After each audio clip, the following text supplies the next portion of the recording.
Welcome back to Season 2 of Inside the Vault, Enterprise Bank's podcast series. As you know, education and awareness of issues affecting the small business community is an important part of the bank's relationship and consulting-oriented approach with its clients. If you enjoyed today's episode, please be sure to review and rate us on all of your popular podcast platforms. And as always, if you have any questions, comments, or suggestions, please email us at insidethevault@enterprisebankpgh.com. On today's episode of Inside the Vault, I'm sitting down with Melissa Hart, who on January 5th threw her hat in the ring to be Pennsylvania's next governor. Melissa's no stranger to politics, as most of you from our local viewing area know. She spent almost 10 years or 2.5 terms in Pennsylvania State Senate and 3 terms in the United States Congress. What were those years, Melissa, that you were in? Yeah, so I won the state Senate seat in 1990. So I served from 1991 until I had won the congressional seat. So I left in January of 2001, went down to Washington, served there from 2001 until 2007. Okay. And since then, you've been doing consulting and legal work? Right. I'm a lawyer at a small firm. Okay. And I work mostly for individuals and small businesses. And also, I'm honored to be on the board here at the bank.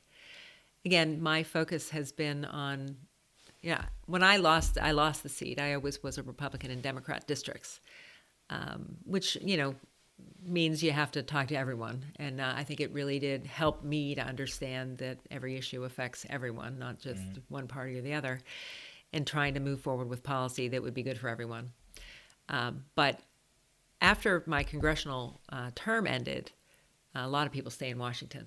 Right. I thought about that, and then I thought, I don't want to basically sell my reputation to some special interest in Washington. And so I decided to come home and went back to a small law firm to start practicing, and then found that I really enjoy it, and it is sort of a continuation of the kind of things that I was doing, but in a more direct way. Right. Helping each different individual or business to deal with whatever they're dealing with when it came to building a business or actually beginning one. I've done some paperwork to help people actually open businesses, entrepreneurs. But the other issue for me is that because of my service in government, I hear all the time about people's frustration, especially with state government. Yeah. And that instead of state government being a partner to help them grow, it's become an adversary. And it's almost as if the state is seeking to throw roadblocks in the way of the individuals who want to invest and help the state's economy grow. So why now? Why now? Why? So this is why now. I think the pandemic helped the concerns of these individuals and businesses reach a fever pitch. Mm-hmm. We saw too many decisions made by fiat on the state level. Basically that the governor would make up his mind to do something and ignore what I would consider regular order, which is actually passing things through the legislature, having a negotiation, presenting them, having the public have time to comment. And under the cover of the pandemic, he closed down businesses, basically deemed certain businesses non-essential, which, I don't know anybody who's living is not essential. So a significant amount of our clients and a lot of the people that I just know in the community were affected by this in a very negative way, obviously, and the bank certainly dealt with the challenges of a lot of our customers. So when I look at why getting in now, it's because I understand state government and how it's supposed to work, and I also understand the interplay between the state and federal government. But as a person who spent, it's 15 years now in the private sector, post-government service, I see that government has kind of gone off the rails, and I believe that I'm the person who can put it back on and to work together to identify solutions that work for people, not just continue to grow the government, continue to try to identify new revenue sources. This is not what we need to do. So, from obviously a small business perspective, you've had a lot of direct experience since leaving Congress. So, what keeps Pennsylvania from being at the top of the heap, so to speak, in terms of attraction for small business? What are some of those issues that you see that you're going to try to help fix. Yeah, and it's not just the weather. I do know plenty of people who live here who actually like the weather and the Four Seasons. People say they don't want to leave that. So there is an issue here, certainly with costs. Some of it real, aging infrastructure, for example. But a significant chunk of that should be covered by specific taxes that are put in place for that. For example, the gas tax, which should 100% go to the maintenance of our infrastructure, transportation infrastructure. I have to be specific about that now because President Biden's been playing games with that word. But infrastructure means those things that are put in place for everyone. And that's especially the highway, roads, bridges.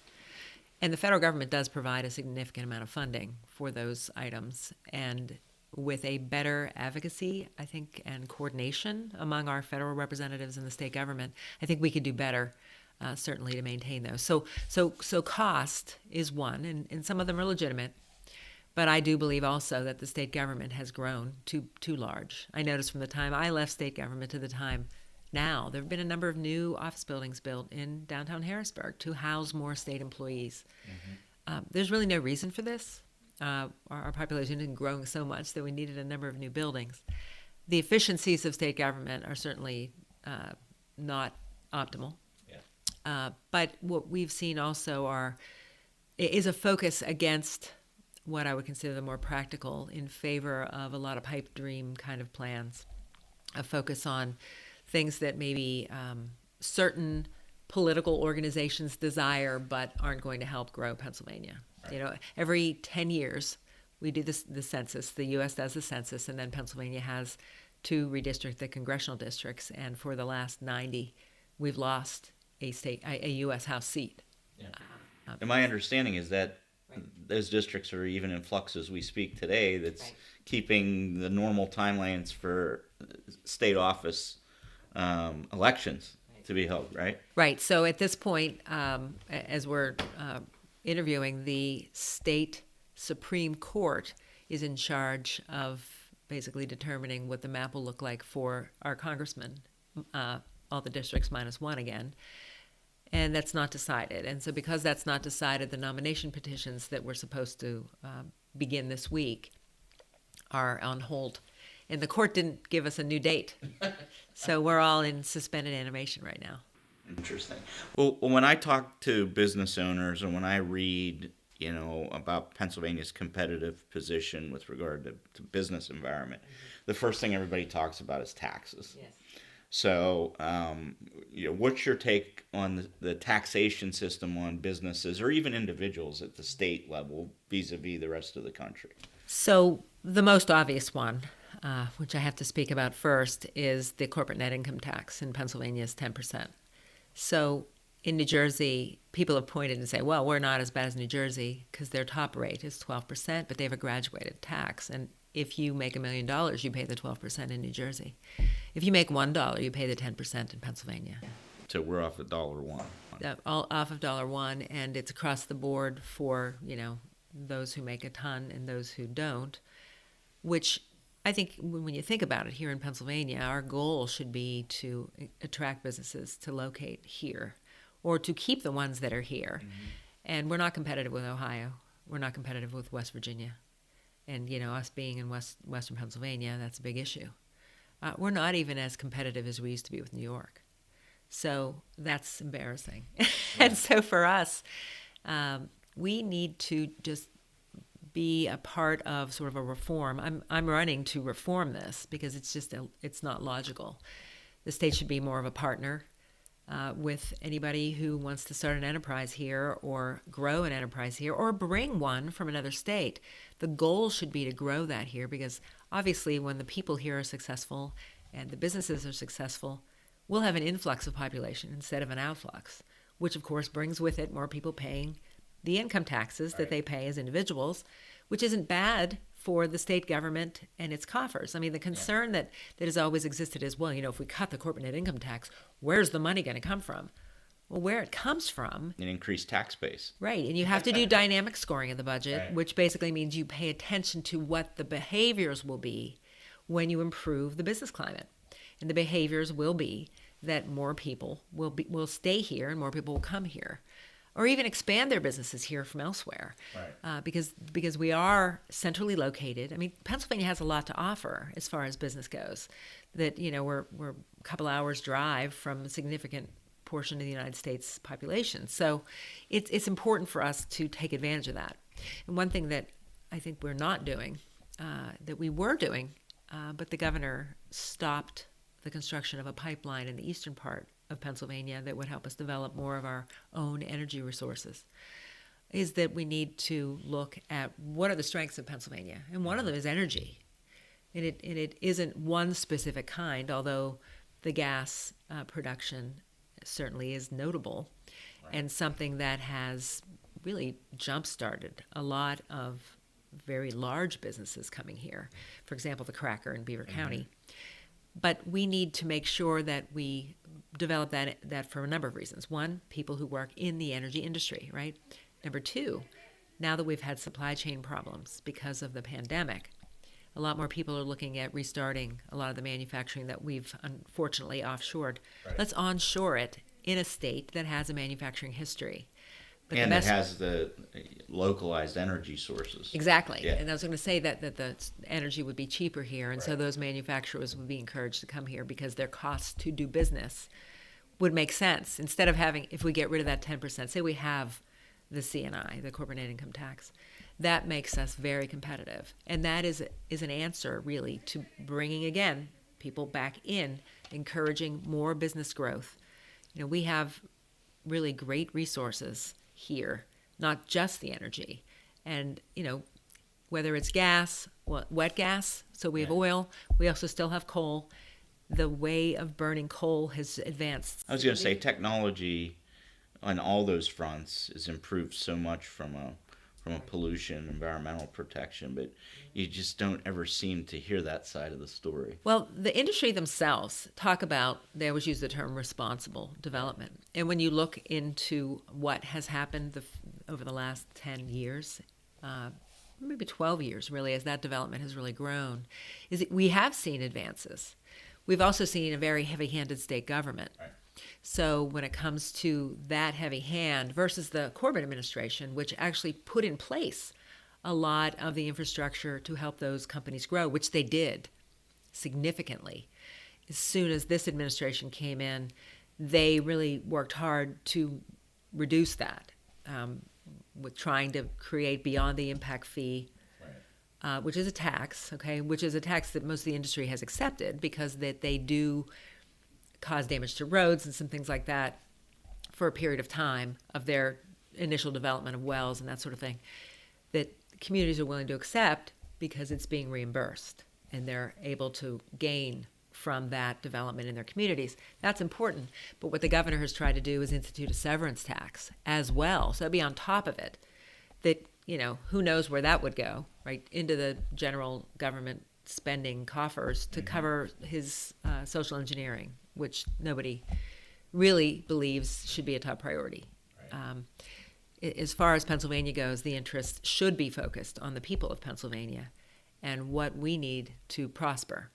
And again, that energy, the development of that energy, the completion of the pipeline in the eastern part of the state would also allow not just for the production of energy for our own people, but enough energy that it can actually be sold. The New England, for example, right, they would be a perfect customer. And again, would help those companies to do well, hire more people, do well, and also help the state because they're going to be paying taxes to the state anyway. So I think that when you think about it, when they all link together, that everybody can be a winner if we do it the right way. And again, there's significant environmental regulations in place that these companies have been complying with. And we haven't seen any significant problem. But with any industry, there are certainly things that need to be addressed as we go on. But that's just being realistic. Right. So I think that's a hugely important industry to develop here. And I do believe that it will lead us to more manufacturing. Well, what about our kind of tax structure as a whole in this state? I mean, I don't think a lot of people think about is the state actually kind of mandates what happens at the local levels too. And we're still operating under a tax structure that is more focused on real estate values or property values than it is income. and that's got disparate impacts in a lot of different ways. Can you talk a little bit about that? Right. Historically, the state came first and authorized cities, municipalities, school districts, counties. And so all of their tax structures are controlled by the state, and they're permissive laws that allow those entities to raise money for the services that they provide in a very limited manner. And that's why, unfortunately for Pennsylvania, most of the money that local governments raise, school districts raise, are from real estate taxes. And of course, and this always bothered me, when I first got out of law school, I was a real estate lawyer handling closings. And every time I handled a house sale, I was like, I can't believe how much these people are paying in taxes. And when they improve their house, then they pay even more. So there's a disincentive, right, for the growth and the beautification, really, of communities. And so when you look at that, it's like, well, okay, why is it this way? So when I was a state senator, we actually put into place some flexibility for local governments that they could use a combination of the real estate tax and the income tax. But what we found is they really didn't want to avail themselves of those opportunities because the real estate tax guarantees them a certain amount of money every year. Right. Income tax could fluctuate, right? So there really needs to be a more comprehensive examination of which kind of tax would be the least damaging, right, as far as our statewide economy and individuals, how we are hurt. So your ability to pay has nothing to do with the real estate tax, right? Your ability to pay is more related to an income tax or a consumption tax, which a lot of people have now been suggesting that maybe our sales tax, which is 6%, but only on certain things, maybe should be reduced and across the board. Right. So another example, I'm not saying I'm endorsing these things, but I believe all these things need to be on the table. Should maybe school districts be funded in a different manner, maybe not based on local real estate? What if you're in an area that, where there's a lot of wealth and people have very, very expensive real estate, and so of course they make more money to fund their schools, and their school districts have a tendency to be more successful than a community that may have smaller homes or just less income, right? So we have this really serious inequity, but and then the communities that don't have high real estate values end up with not only poorer districts, but also with poorer individuals because they're paying higher taxes. And that's just really inequitable. So the state has come in and certainly fills the way the state funding formula works for education, not for anything else, but for education, is that those municipalities do get more money from the state. But that's in court right now, though, that formula is being challenged because it maybe isn't enough assistance or it doesn't provide enough balance across the state so that each child can be educated in a quality manner. Yeah, I grew up in a steel town where, now it's mostly elderly people that are paying still fairly large property tax bills in comparison to their income. So you just brought up an interesting point I did want to kind of jump off on a little bit, education. So, one of the largest complaints that we all hear that deal with small business right now is trying to be able to hire qualified employees. And particularly with our manufacturing base, at least in Western Pennsylvania, there's a big brain drain and lack of skilled labor in the trades, whether it be, machinists, carpenters, plumbers, who in today's world can make a very nice, comfortable living in the trades. Yeah. And there still seems to be, this difficulty or this stigma associated at the educational level with, pushing kids towards those careers. I think there's a real crisis in the United States regarding technical education across the board. Whether it's just STEM, it's actually teaching kids from their earliest schooling so that there's a higher comfort level with math and science than there is today. Too many of our schools actually allow students to opt out, I think, at too young an age of taking more advanced mathematics, especially. So we're losing in that category when you look around the world. I was a German major, and I was always sort of fascinated by the German system, where they have They identify skills of young people at a much younger age and expose kids to what their skill can do for them in the real world, and help them to encourage them to develop the things that they're really good at and move into whatever the profession is that seems to be most suited to them. We don't do that here. Right. We kind of let kids have a good time, learn the basics, hopefully, reading, writing, math, science, but a lot of our school districts don't even do that. But I'm just assuming that the good ones are allowing them to learn. But it's an academic track, and so it really doesn't show them or guide them at all into the kinds of higher ed or technical ed that match their skills and interests. They do it organically, or some parents may help guide them, but the schools don't do it. And I think that the schools need to expose students to things that are practical and helpful to them in their living, for their living when they get out of school. So one of the ones that I think obviously for years has been not attended to appropriately is our vocational technical schools. So they're affiliated with school districts. They are public. They do not cost parents tuition. They have not, though, consistently across the state been updating to make sure that the skills that are being taught are the skills that are needed in today's economy. Hugely important. And this is just, K through 12 that I'm talking about here. Right. Those VOTECs, unfortunately, have been utilized by some districts to place some students who may have special needs or more of as a dumping area for kids who they're not really sure where to send them.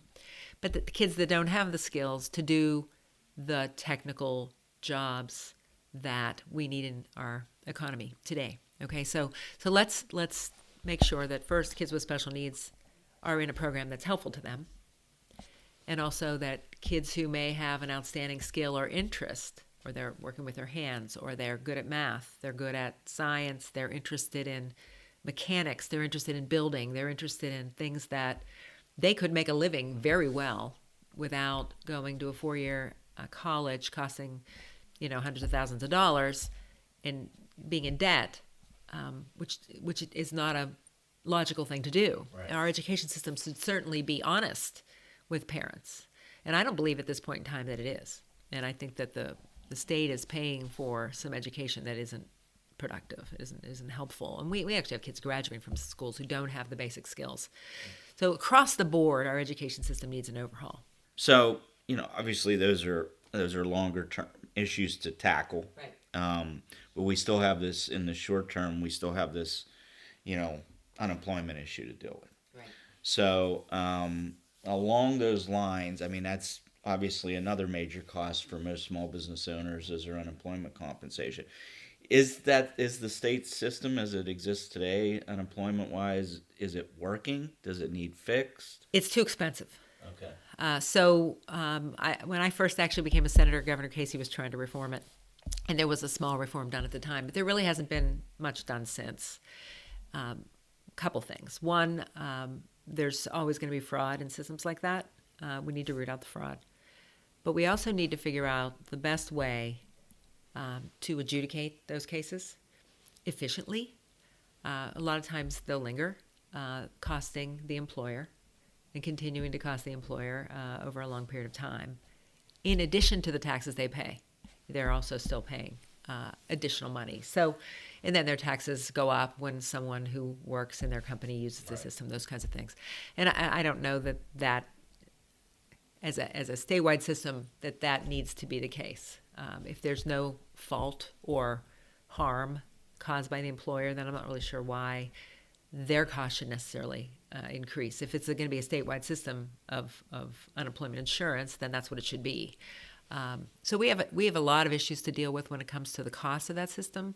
But I think first is the streamlining of it, and the rooting out the fraud has to happen. The costs aren't reasonable, I guess is the best way to put it. And now when we have an economy where we have more people, more jobs going empty than we have people looking, certainly that is a system that can use some overhauling. Because if people are they're on unemployment for extended periods of time, they don't need to be. So the reviews probably need to happen more often, and people needed to be directed back to employment as soon as possible. And that happens too. We saw a lot of people now, because the economy hasn't been encouraging people to go back to work.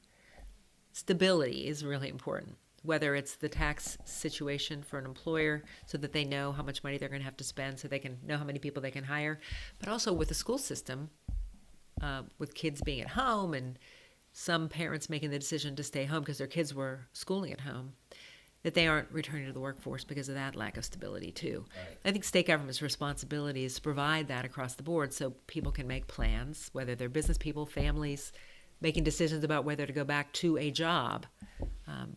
That needs to be accelerated. I think we've just seen too much languishing during this pandemic. Now that people are generally back to work, and a lot of the larger employers are now saying, well, here's our date certain for people actually returning to the office. It's time to jumpstart the economy and jumpstart opportunities for a lot of people who want to work. Yeah. Just giving them a little bit more stability and giving those employers that financial stability so they know they can hire another person. So, another great segue. So we could sit here and talk for hours about the state's response or lack thereof to the pandemic. But now we're at a point where, vaccines seem to be working. There seems to be a general relaxation of people's anxieties and fears about the virus. Where should the state be right now versus where they are? Well, I think your definition of the vaccine working, though, is going to be a lot lighter than most people's definition of a vaccine working, right? So a significant proportion of the people who've been hospitalized have been the people who were not vaccinated. Right. But positive tests is another story, right? So we've had people be ill, especially with the Omicron variant, right? Significant numbers of people who were vaccinated, double vaccinated. Right. They had their boosters, whatever, and they're still getting sick with Omicron. So the concern, I think, for a lot of people is, okay, I've heard people say, well, I'm done with this. I'm done. Let's just move on. And in a lot of ways, we really should move on. It's a coronavirus. We've dealt with coronaviruses. Yes, this one was particularly virulent and certainly a mystery to medical science when it arrived 2 years ago, or even more than that now, I guess. The issue for us now is moving forward, responding. So what do we do? I don't think the state needs to mandate things. I think whatever issues remain, I think that the state legislature should have, and never seem to get enough support from the governor, to pass that liability protection for employers who do the best they can do with the science that they have. They shouldn't have to be sued. They shouldn't have the fear that they're going to be sued because they're trying to operate their business. And so the state government, I believe, along with the federal government, have been remiss in providing people with real information. There's been more dictates, something that I would think would be more akin to somebody who might have lived in the USSR. You get the dictates and no information. You must do this, but I'm not going to really explain to you why.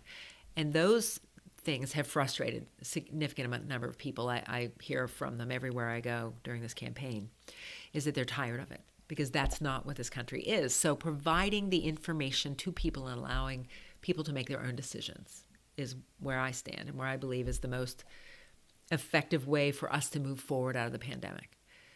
Because again, the Omicron variant has been, even the people who catch it, for the most part, not serious, right? We've even seen the FDA kind of wiggle back and forth about what they want to do regarding actually providing vaccines for people who are babies and up to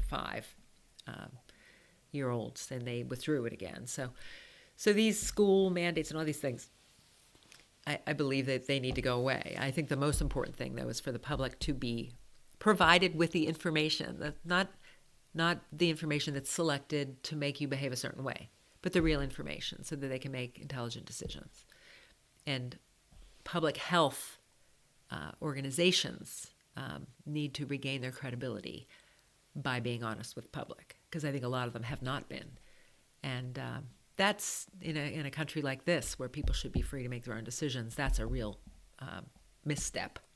And it's something that I certainly would work with the Department of Health in Pennsylvania to make sure that the best science that we have on this relatively still new virus is available to people, because then they'll make the best decisions. Not wear a mask, don't wear a mask. Not get a vax, don't get a vax. Or what's a vax do? Or is it going to hurt me? Or whatever the statistics are.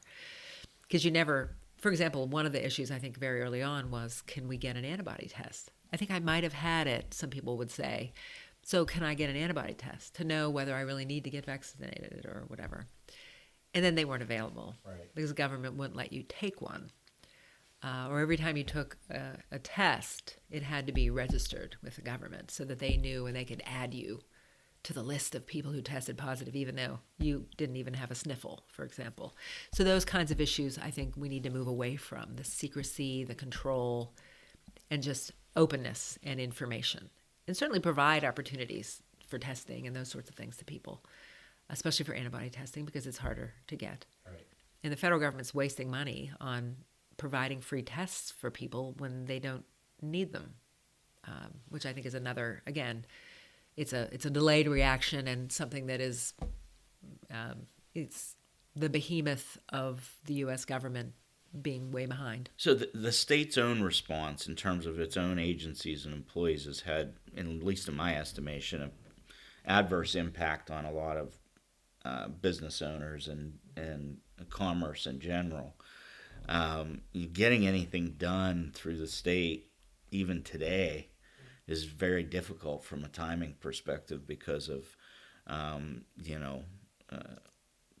state government employees working still from home, not having access to permits and licenses and environmental records and all that kind of stuff. So I know when you and I talked offline, we have not only some regulatory overreach at the state that needs to be remedied, but we have, right now, and for the last almost 2 years, we don't have very good response times from the state on critical business issues. Yeah, just to address the issue of anybody who invests money in the private sector should be able to depend on efficiency when it comes to an application for a professional license or a permit, whether it's through the Labor and Industry Department or the DEP, so that they can move forward with the investment they've made of their own money in the private sector that needs some kind of approval. They shouldn't have to languish for years, or even 6-8 months. It shouldn't have to languish that long. State government should be providing a public service. They are paid by our taxpayer money, and so therefore they should be the people who are responsive and helpful and assist that entity or individual with compliance, not adversarial. We've seen more of an adversarial response. And with the pandemic, not only adversarial, but also then lack of response. Right. So Governor Wolf sent everyone home. They are not even all back in their offices at this point. They are telling us that they can access the records that they need in order to make these decisions, but they aren't making them. And in some cases, the personnel on a particular application have changed through the pandemic, and there's no consistency, so there's no continuity in the steps to get an approval, which delay has caused a lot of people to basically keep paying interest on whatever their investment is that they can't move forward on until they get a permit.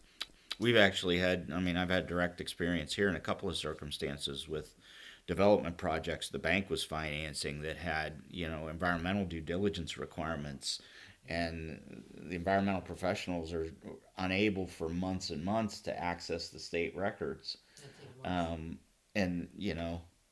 as you said, customers paying interest, excessive interest. Materials prices are continuing to increase because of the delay in the project moving forward. Just costs go up all around because of lack of responsiveness from a state agency. And I think the issue, again, there's the public sector and the private sector. The private sector people have a motive, a profit motive, right? You need to invest, and it's a risk, and you need to be able to reap that reward or that profit to pay your people, to pay your interest, do all the things you need to do to continue that growth. But what happens if that is unleashed or unchained is that people will grow. businesses. They'll grow communities. Things that are good will happen. The other side, you have state government, where they're guaranteed a paycheck. There is no profit. There is no loss. There is no incentive unless they're managed right. Part of the problem is that I believe they're just not being managed right. The Governor Wolf doesn't appear to have an interest in making sure that the customer service is improved on, the agency level. I don't care whether it's labor and industry or DEP or whatever staff it is. But those applications not only need to be processed, but there needs to be communication back and forth. If there's something that makes them non-compliant, the state government agency is responsible for assisting that taxpayer with compliance. And now Tom Ridge, when he was governor, did make this happen. I worked with his administration when I was a state senator, and that was one of his top agenda items, was that you get your agency service with a smile and a response, whereas that appears to have gone by the wayside. And I would certainly focus on making sure that each agency is focused more on customer service, responsiveness, timing than they are today. Well, that's a direct reflection, as I said early on in our discussion, about what makes Pennsylvania attractive versus other locations. I mean, that's going to be a big consideration for companies relocating to a particular state is, the ease of the process and the ability to navigate the compliance requirements and registration requirements and all those types of things. And there was talk at one time, and I think there was some implementation, both under Democrat and Republican administrations in the Department of Community and Economic Development, of having like a one-stop shop, because everyone wins if there's an application or several applications required to get a business to get up and running or grow, or to get a new site developed and built, or whatever it was. And that view of things is really, again, there's no losers there. So I'm not really sure why that view is not one that's been pursued. The last 8 years have been pretty tough, and the pandemic has made it even worse. When it comes to not only the actual responsiveness, but you mentioned overreach, and I think a lot of people may not understand what we mean by that. So when the legislature passes a law, for example, in the Corbett administration, when they put all the laws in place for what needed to happen with fracking and fracking water, that sort of thing, those were put in law. And then there are regulations which aid the executive with execution. So that department would have a list of rules that it would basically promulgate, and they would have to be approved to execute on the law. Well, what's happened is that we see more than the law really allows as far as the regulatory burden. And so when you have more than the law allows, then it really is up to the executive. Sort of has a lot of freedom there. The executive needs to re-examine the law, make sure that there's compliance with the law. There should be a challenge from the Attorney General when there's that kind of overreach. But our current Attorney General has not questioned anything that this administration has done. Now that he's running for governor, who knows what he would be like, because those issues are ones the Attorney General should have been responsible for challenging when they were occurring. But again, they weren't. So they need to be challenged. And I think the governor has a lot of power to take a look at the overregulation and to say, well, this isn't compliant with actually the law. Or the intent from the legislature. Right, and to basically scale back some of the regs. Some of the burden is it's just heavier. I'm not suggesting that we remove all environmental regulations or anything like that. What I'm suggesting is that things be sensible and that they be things that people can actually practically comply with, and that those departments then assist people with their compliance. So in general, you'd have a much better environment and a more encouraging environment for people who want to participate in the economy, who want to do developments, or who want to explore for energy, or who want to even do energy projects for alternative use, alternative energy sources. There's a lot of that kind of science that's being developed here and being developed successfully. So we want to make sure we encourage those things as well. But again, if the burden is too heavy, that's not going to happen. Well, a lot of good information. Where can business owners, or how and where can business owners talk to you about these issues and support you in your run for our next governor? Yeah, so we have a website up and running. It is Hart, F4PA.org. And Is that for the number 4 or F? oh, it's FOR. Okay. Thank you. HART. Okay. FORPA.org. And there are ways to sign up to help. There are ways to ask us questions. We have an email that's team@hartforpa.org. And, everybody on our team is looking at those daily to make sure that we're responding and attending events so that I can learn more about the unique needs and interests of different regions of the state, because they are different. Well, looking forward to a successful run on your part. Best of luck to you. Thank you. For more information on Inside the Vault and to see our past episodes, you can visit enterprisebankpgh.com or look us up in both audio and video format on all your major podcast platforms as well as YouTube. Thank you for joining us.